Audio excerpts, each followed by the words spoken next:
another episode of the Storied Way perspective.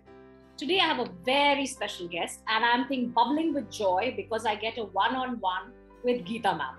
It's an immensely pleasurable day for me to begin the week by talking to Geeta Ma'am. But I've just got off the Storied Way, an intense week of having these conversations with storytellers of all kinds. And when I reached out to Geeta Ma'am and said, "Ma'am, I'm doing this, please come and watch," she said, "Oh, I would love to contribute." And I said, "Okay, then the 30 minutes is what I want. I don't want you to come and share time with other panelists because I'm sure everyone, including my viewers and your viewers, would love to get this in-depth conversation with you to look at the world of storytelling through Geeta Ramanujam's eyes." So, ma'am, thank you so much for spending time with me this morning. Are you happy?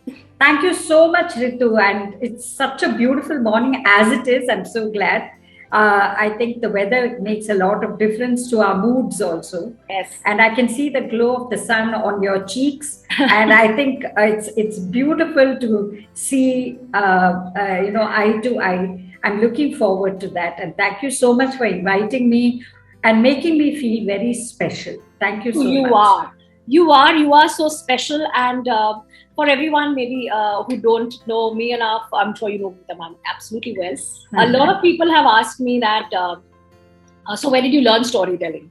Are you a Kathalaya product? And I told everybody that when I started storytelling, when I started contemplating storytelling 10 years back, I did not have enough money to go to Bangalore and stay and live there for a weekend and learn from Geeta Ma'am. So I'm a largely self-trained, self-taught, self-styled storyteller.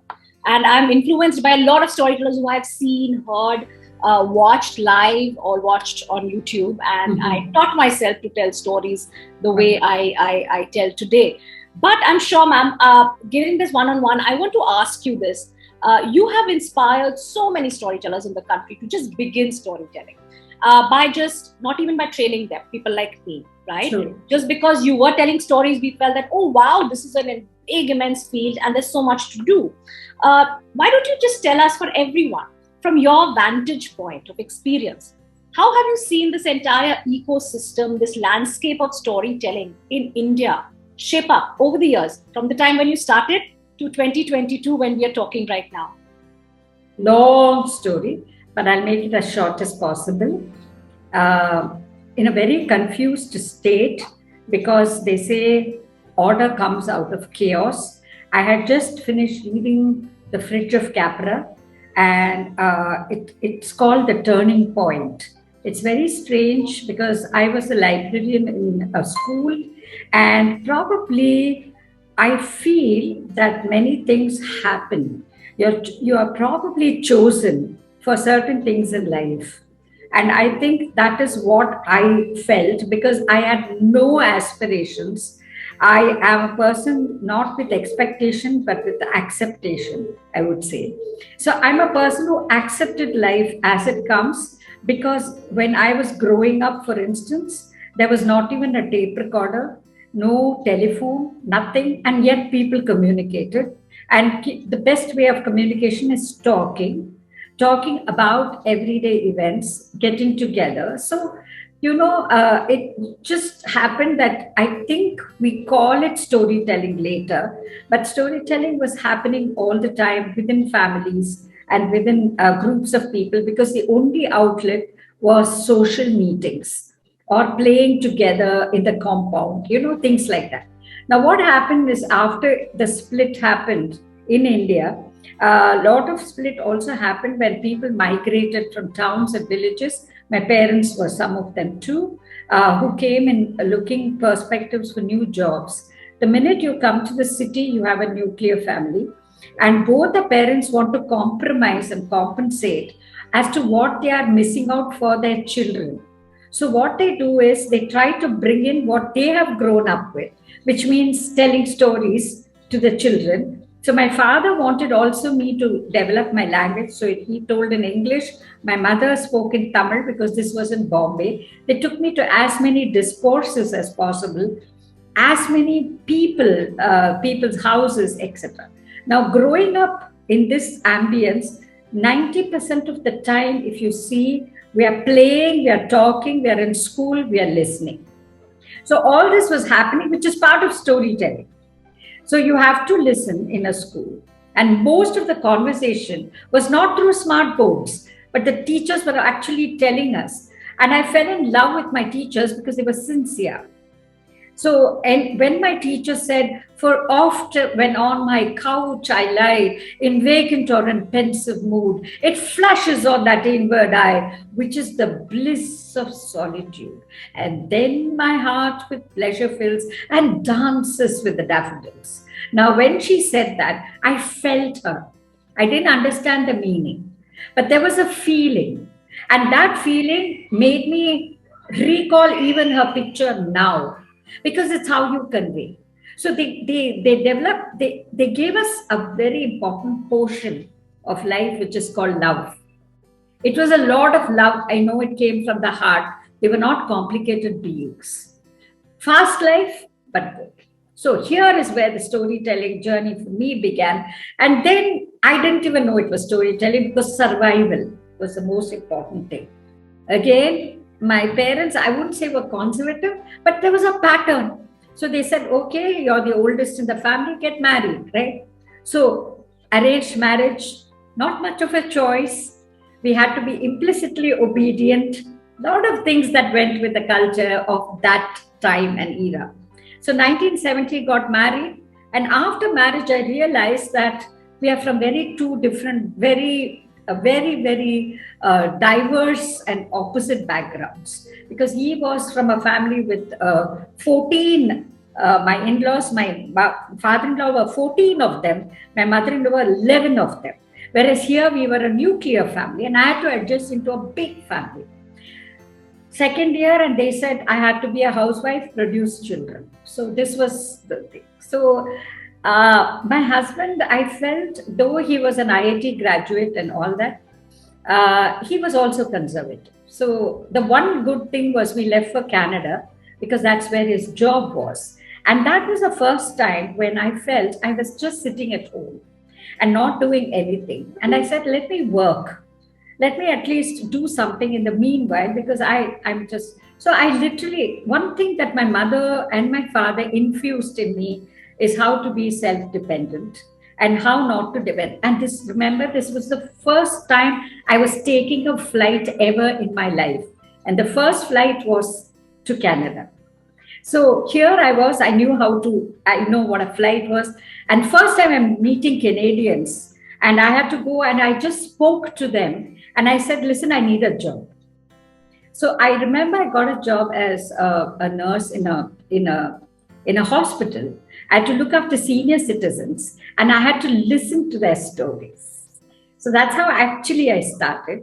And then I found the job, I got the dollars, I bought my own things. It was such a beautiful feeling. And then, of course, we returned to India after 2 or 3 years. And that's when I got pregnant. I got my child. And then I realized that time would roll by and it's better to equip myself again. And so I completed my graduation by taking special permission. My fees was 300 and I had to pay 185 as my fees for my salary was 300 and I had to pay 185 as fees for my, school, the college. I didn't want to ask my husband money because he was quite tight with his fists. So I said, I'm not going to ask him anything. I had this baby and the job that I took, nursery school teacher. What is the best way? I broke, children crying and what to do? The lollipop story. And that was the first story probably. And I didn't know I was telling a story. It was only to attract. So now they wanted a bubblegum story. They wanted a chocolate story. So every morning to bring the children together, I would tell them stories. And then that's how my journey began. And at that time, I didn't think there were many storytellers at all because this was 1982. And storytelling had taken a complete backseat in India because everyone was busy making ends meet. So I got a school job and then I built myself up again. I finished my post-graduation, my B.Ed, my M.Ed, all that in the side. It was a very lonely journey, I should say, because I couldn't even share it with my husband. It was just me and I had to tell myself all the time, I am capable. I can and I shall. This was the only mantra that I used for myself. And as my child was growing up, I got a lovely school job in Valley School. And that is where 100 acres, history teacher, boring, started telling stories. Again, there was jealousy, which has not stopped. I think ever since one man saw another man on the other side of the water, the jealousy began. I think jealousy and envy just doesn't stop, and it is all now packaged. But there is always jealousy and anger. For me, it was difficult in the beginning to deal with it because I was not so exposed to it. But when I saw all the older people, the faculty feeling jealous and saying that we don't want her anymore as a history teacher, the director was very sweet because there's always an opening. And he said, I see her going to the library because you see, the only other recreation was reading books. And it was such a wonderful thing. So there it all began. I started telling a story. And again, it's not necessary that all who told stories in the library at that time did become a storyteller. Okay. But there was this person who said, why don't we have a workshop in the city? And you see, there is something we have to give a benefit of doubt for destiny. And this happened in 1996. I still remember I hadn't gone to a single workshop. I hadn't gone anywhere, but there was one little opening. There was a person called Kathy Spagnoli who was telling a story, and I had to interview her because I used to write articles for Deccan Herald and Hindu. And I used to do this column called Face to Face. Because I was in the library, I also started writing then. I've written more than 700 articles. So I went to her one day. I saw her telling the story. I interviewed her. And I still remember she, after about 2 months, reached Singapore. And I still have her inland letter, which says, Geeta, I cannot thank you. Because of your article, the people in Singapore have invited me as a storyteller. And I felt wonderful when I read that. But I also thought she had a beautiful way of telling a story, and that somehow triggered me also. And then when this person said, why don't we do a storytelling workshop? I said, wow, let's do it. So that is how it all began. And then there was absolutely, it's like a curve, that it was flat. Because everyone said, what, storyteller? What is a storyteller? And children, the teachers where we approached the schools would say, oh, our teachers tell us, what's the big deal about telling stories? We'll give you the library period. I didn't want to break into a library period, deprive children of their library period to be a storyteller. But there was one school, Kumaran School in Bangalore, who said, we will create a storytelling period. And this was when I resigned, and we decided 2 teachers from Valley said, we will join you, and we formed the Kathalaya Trust. So that's how the whole journey began. Now, all my focus was only building this up. And the first one, I was very fortunate because I started with underprivileged schools. I started with deaf-mute. I did not start with urban schools except Kumarans, because I was getting a fund. Remember, nobody does anything without an economic benefit. And at that time, I needed the money very badly because my salary after 20 years of teaching was just 2,500. And we all pooled in and we started the trust. And where would I get the money? So India Foundation for the Arts, they came forward because they've heard about me. Of course, a lot of interviews, they said, we will give you 4 lakhs for a year. Now that was money was also a very important part. So, both, it complements each other. So because the money was coming, I said, let me make the best of it. So 3 of us really worked hard. And now I started looking for money and storytelling.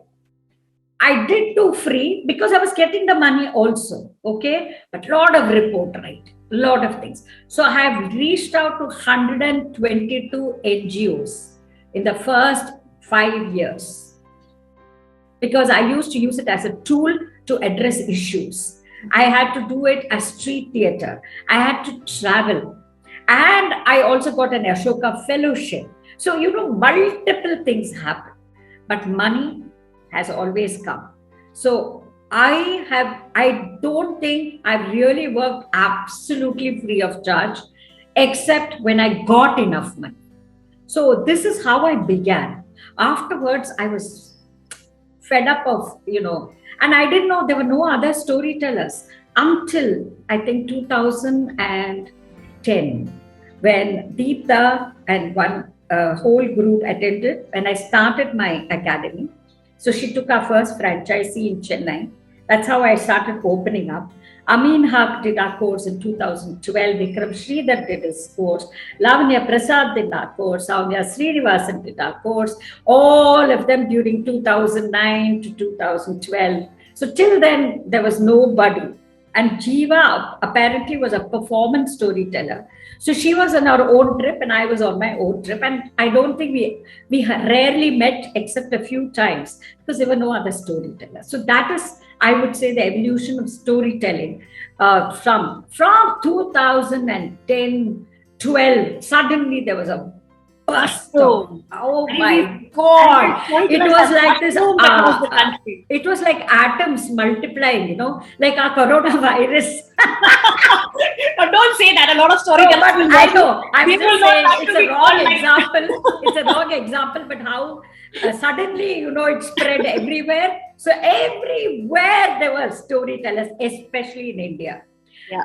I don't want to pat my back, but because I went to Scotland and I had long discussions in US and Scotland and in Sweden, they asked me to come and train their pre-service, in-service teachers at the universities to take storytelling to schools. So I think in one way, I had also been the ambassador for taking storytelling to other countries. Absolutely. So from Sweden, it went to Norway. From Norway, it went to Copenhagen. And they're all, of course, very grateful. Even today, they mention me. Even today, they call me. And they always put it on their CV that we were trained by one lady from India who came and told us a story. Yeah. Ma'am, I must tell you this when you just mentioned that, you're on the CV thing. This is when I had just about started telling a story, and training came to me I wasn't going to be a trainer because I thought I want to just spend 5 years just telling stories, figuring out what I want to do with it. Till somebody said they watched me perform, watched me give a talk somewhere as a demo. It wasn't even like a training. It was like do a demo and do a Q&A around that. And from there, I was approached by Delhi University to teach. I said, okay, fine. It's like going to be a talk, like one lecture. So no, we want you to teach for like 9 months. And we want to teach you to teach 60 students, like 3 hours a class and twice a week. I'm like, you want me to talk about storytelling for 6 hours every week? What do I do for 9 months? I said, no, we just want you to teach. And I said, okay, fine. Let me then figure out what I want to do with it. And that's when I sort of looked at storytelling more from the academic point of view. Okay, let's break down what I do. Let's break down what the tools I use to teach myself. And then how can I teach others? I am not a teacher. I've never worked in a school. I have never gone into a teacher training institute myself. So I have you spend time with children in a school. I did not have that. But for me to teach myself, so I went and bought books. I went to the library to take books on storytelling, on children's literature, on theories of learning, and all kinds of things to put together my course. Now, when I was doing my course, somebody called me and said that, what, Geeta Ma'am's course is so famous that if you put it on your CV, you will get a raise as a teacher salary. Does your course do that same? I said, I don't know whether it will right now or in the future. But it's great to know that a teacher is getting visibility because of the fact that she's a storytelling teacher. And for me, that's the space that I feel we should create. That storytelling is a specialized skill. Learn it from anywhere. Today, the universe, like you're saying, mushrooming, I will still say it's a good thing. And we'll talk about that, whether it's a good thing or a bad thing as well. And somewhere, yes, you are responsible, and somewhere even I am responsible. But I'm responsible in a very teeny tiny way. You are multiplied many times over. No, it's just that. It's just that what happens is people call you from everywhere. The media Absolutely. has only you to write about. Absolutely. So No, naturally, we still you're have to asked. talk The more about. the media write, the more people approach. And if Absolutely. you're the only person at that time, that was my big advantage. Of course. Absolutely no, because I think even Jiva was not doing so much of training. As you said, the first call I came when I became a storyteller, that is 1996. The first call was from Madurai, from a principal saying, I want you to come and train 300 teachers. And I said, I've never trained in my life. So it's different when you're dealing with children, but I've Yeah. never trained adults. Yeah. And I said, no, I can't, because I always undervalued myself in many ways, because again, the library was also in a way responsible. And also the people around me at that time, they said, because I felt, because I was no good as an English and social studies teacher, that they made me the librarian. So I shrunk into myself, and I said, no, I can't. I can't. It's different, do a workshop. But this lady, I really, I thank her. I have deep gratitude for her. She said, I'll send you an outline and you can. You will and you can. I'm sending you the tickets.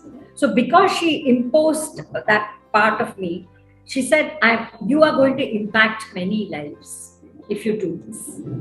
So Thank that's you. when I felt Thank you for sharing your story with so much honesty, Geeta Ma'am, because I think anyone watching and listening to you today or this interview will sort of take back, or will align themselves with your story.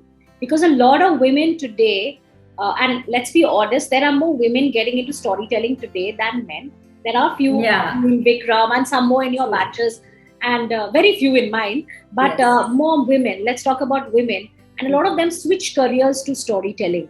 Correct. Right? To get into it. Let's talk a little bit about, the real struggling bits that they have. We know that the storytelling ecosystem has also evolved. There is far more competition. There is a fight for visibility. There is a need to create platforms which will accept storytellers of all shapes and sizes and levels and skills. Everybody will, anyone putting together a festival will want a Geeta Ramanujam to come and be there, right? But at the same time, but the ones who just maybe trained under you, or have some years of experience, may not get that ticket. For them, it's a huge thing that, oh my God, I will never be on a stage, because everybody wants Geeta Ma'am. Nobody will want me. Let's talk about, let's say today, any beginner storyteller or anyone who's sort of going through the ropes of storytelling in the country and fighting, or not, I will not use the word fighting, but struggling to find a foot, to communicate the value of storytelling to people, get to earn credibility, trust, get visibility, get a space to perform, get paying clients. What from your lessons, of course, we know when you started telling storytelling, and today when people are starting storytelling, the market, the world has changed. But even now, the struggles are pretty much the same, right? What is your advice to people who are in that ecosystem, unable to break through the clutter, or unable to articulate or surface up? What is your suggestion? Okay, I see three things over here. One is, we are also in a period where everything is about how I am, in the sense of how I look. Okay, and everyone thinks that if I roll my eyes and I do then I will be accepted. Most of it is online. Okay, and every day there are Facebook and thing where I always keep saying, I did this, I did that. And the very common replies that I see is, oh, you're beautiful, you are just super, you are great, is it the real thing, is one question for me. Because we are not here just to praise each other. That is not called support. Support is not saying whether you are the first, like for instance, I think recently, okay, everyone calls me, that is different. Along with me was a person who's going to first time tell a story. Okay, so we are on the same platform. Well, I'm not criticizing the person who asked me to do that, because that's the reality. So there is a trained person, there is a person who is a specialist, there is a first time storyteller, and there is me, all telling stories on the same platform. Okay. Uh, I wonder why we I don't know the right word for it, but why there is no depth. So I'm saying, is it to be seen? Is it only to be seen that we are becoming storytellers now? Or is it that I really want to tell a story? Okay, I really want to tell a story because I think that is my cup of tea. Okay, if that is that, then it is a slow build and there cannot be competition. The minute any competition comes in and envy comes in and wanting to outdo the other comes in, it's not going to work. So it's very difficult. It's a very tricky thing that I'm trying to talk to you about. Like many people I know right in front of me will say, I became a storyteller from my childhood. I've been telling stories. Oh, my parents told me stories. And they would have been trained just by us. Then they would have become a graduate of storytelling. But they will not mention that here is Geeta Ramanujam from whom I got. I'm not saying I'm expecting that. But I'm just saying that this whole thing of we are all self-made people is one thing. Second, I will do anything. I will offer a free storytelling because I want to be seen. So then the next question is, Geeta, but you're too expensive. I'm getting storytellers who will do it free for me. I say, go ahead because I have a value for my story. And I don't want to be seen in every forum. I just want to tell the story because I want to. For instance, when you say, I want to interview you, I say, okay, who is this person? Okay, Rituparna. Okay, I know her. I know she means what she says. I know her questions would be genuine. And that is when I agree. Not to anyone. I do get, I'm not trying to think, but I do choose. So, do you suggest that to ma'am, to everybody? Because even somebody who is starting off, for them, the visibility will matter because the visibility will give a social proof that they are a professional storyteller. Finding an audience today is still the toughest bit. Somebody who will pay you for your services. Yeah, and you can't climb Mount Everest in a day. And suppose I'm not good at suppose I've decided to tell the story in English. I better be good at my language. You cannot flounder with it. No, whether you like it or not. Otherwise, why don't you do it bilingual or do it in Hindi? I get a lot of people who tell me that storytelling in India is now understood as storytelling in English, and I can't speak as well. So I don't think people will even pay me to hire my services or come to listen to me if I tell in my mother tongue. And this is true. This is absolutely true because who wants to pay for let's say Tamil story? Chennai, that's not true. That's not true. In Delhi, if you are a Tamil speaking storyteller or you're a Bengali storyteller or you are speaking any other language other than Hindi, you are unlikely to get an audience. And we know that storytellers today, let's forget about COVID. We know COVID is there. We know we are doing this digitally, virtually. We found virtual audiences in different parts of the country and the world. But a lot of people still depend on creating a community of listeners in their region, in their area, wherever they live, in their geography. And finding an audience who will listen to a story in your mother tongue or in another mother tongue is absolutely very, very difficult. So the pressures today to find a paying client, whether it's a person who will get their child to you, a school which will hire you. I've gone to schools where I tell stories in English and then I see children shrugging, and I know they're not listening. So then I switch bilingually or make it a little more Hindi than in English. And then suddenly the body language changes. The librarian comes and says, the principal is telling me that stories in English. And I tell her that, please tell your principal, ma'am, that children are not understanding English. So, these are real problems because the school will not invite me next time because they want an English storyteller. The pressure of to be an English. So these are real problems today storytellers are facing. Finding work, finding or accepting audience, negotiating. No, Ritu, I would differ here finding work, no, I won't agree with that. Because if you're only finding work for money, then there is a problem. But you want to reach out. See, there are two categories here we are talking about. Okay, one is a reach out session. For instance, I have this Robin Hood theory. I still go to the cancer children and I tell in Tamil only. I recently went to Spastic Society and I trained all those teachers 2 full days. And it was more in Tamil. It was actually in Tamil, not so much in English. But here again, and they loved it. Okay, and and then I've gone to tribal areas in Chhattisgarh, and there I had spoken only in Hindi, and I had spoken in broken English, and I tell stories for government school teachers in Kannada.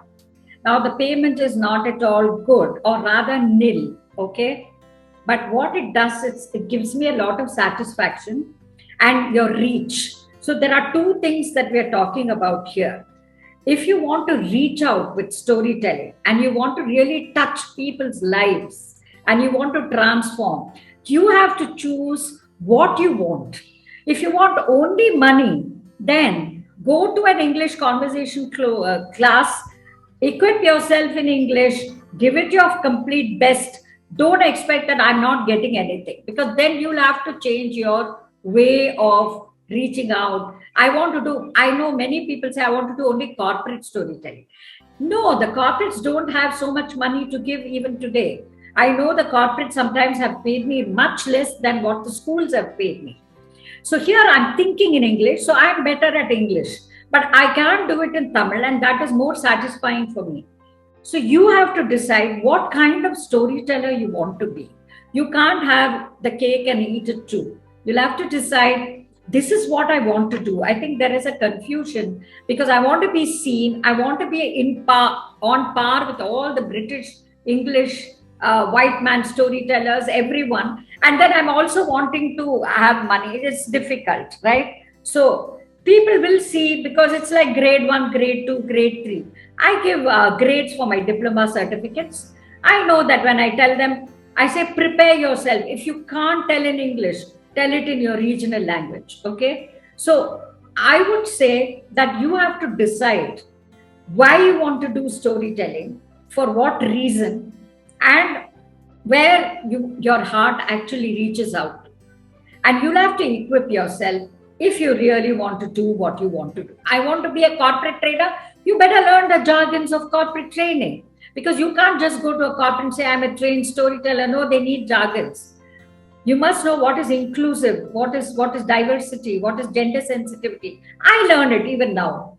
I tell them that, see, I don't know these jargons, so please brief me about it. Then I will think of what story I can tell you, how I can customize the model.